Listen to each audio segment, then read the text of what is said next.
Hello again, it's Noob.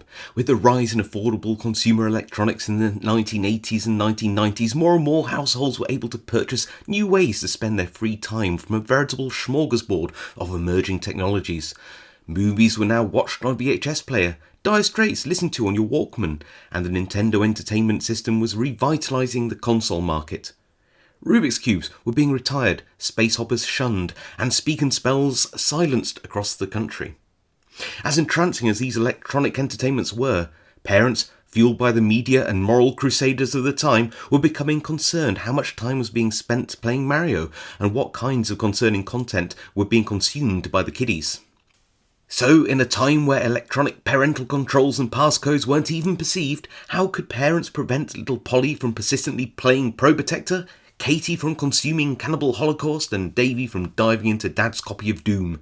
Well, lots of locks. Carers could choose to incarcerate troublesome trinkets in a plethora of different ways. An infamous example, of course, being the Homework First lock for the NES, a literal master lock for your console and the terror of many a teen tearaway. So let's look at some of these lamentable locks, these device disablers and these fun scupperers, and see whether Freddy and Francis really needed to have feared them at all. Now let's take a look at these locks and see whether we can pick them using nothing but household items like bobby pins and paper clips.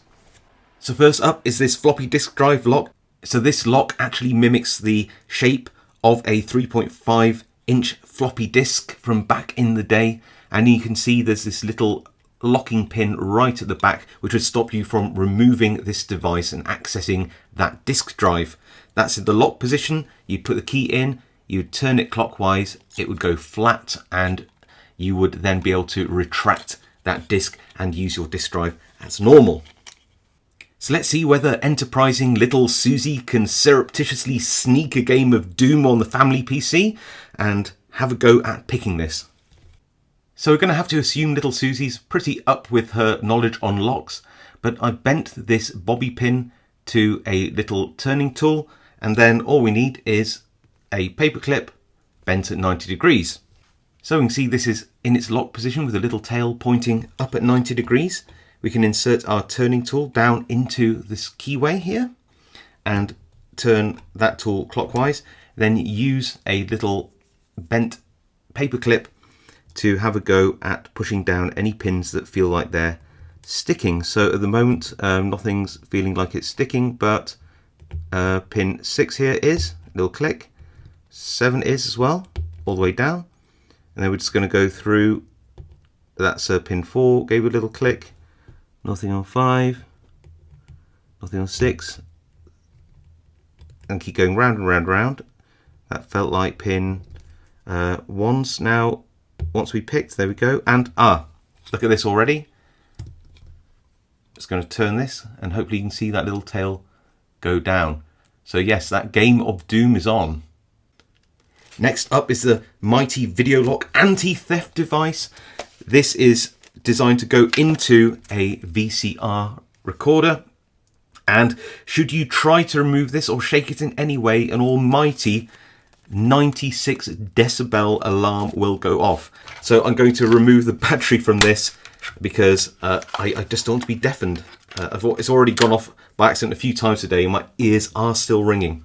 Now the back of this box is quite interesting in terms of what it tells us. It tells you that this device is impossible to remove and disarm and that it has 1,000 key differs. But more pertinent to me would be these bits here, which is prevents children using the video recorder without parental permission, with or without alarm.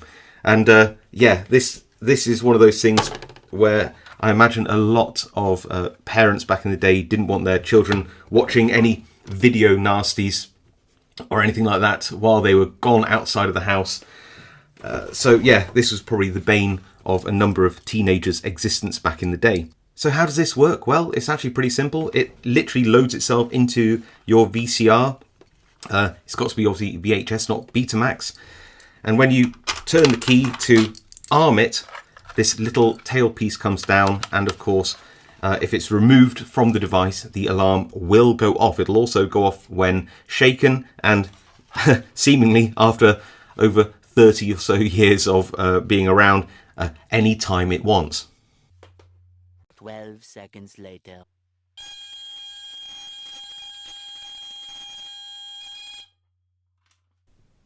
So can little Francis finagle his way into watching some Freddy Krueger while Mummy and Daddy are out of the house? Let's have a look. Let's lock that lock up. We'll grab some modified bobby pins again. The first one's going to go in and act as a turning tool. The second one is bent into a little hook. And we're going to go in and see if we can't just pick these wafers. Little click. Back through. Little click. Any binding wafers, we're just going to try to press up. And, oh, there we go. We are in. It's Freddy time. Now the power lock. And I am aware that this type of lock still exists, but this is a particularly nice retro packaging. And this is my least favourite of all the locks because this is the one I was threatened with constantly when I played my Master System 2 too much. And you can see here that, you know, it's designed for locking your personal computers, TVs and video recorders as well.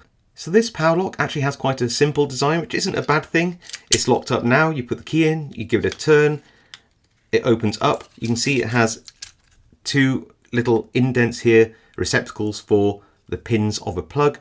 You would then turn it back down, around, and you have locked your device. In our scenario, the clandestine kiddies have managed to fashion some rudimentary lockpicking tools out of a bent paperclip and a bent bobby pin. So we're going to put the bobby pin at the bottom of the lock to apply some turning force, grab our triangular tipped tool and go in and see if we can't rake these wafers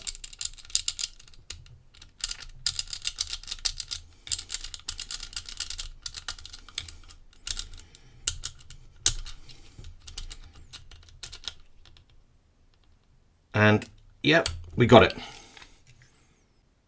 I love the retro design of this, and it just shows you how you would use this little lock in a rotary dial telephone to stop people from dialing anything when you don't want them to. It's a very, very simple lock, just a little disc that turns at the back, which would stop you from being able to pull this out of the dial itself.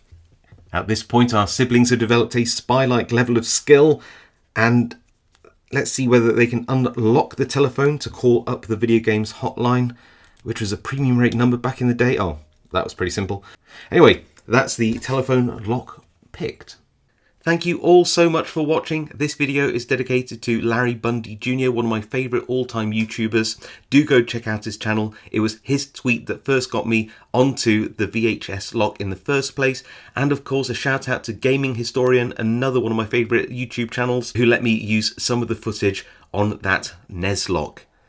I hope you enjoyed the video. If you did, leave a like. If you haven't subscribed, now's a great time to do so for more content like this. If you have any comments, leave them all below, and I'll see you all next time.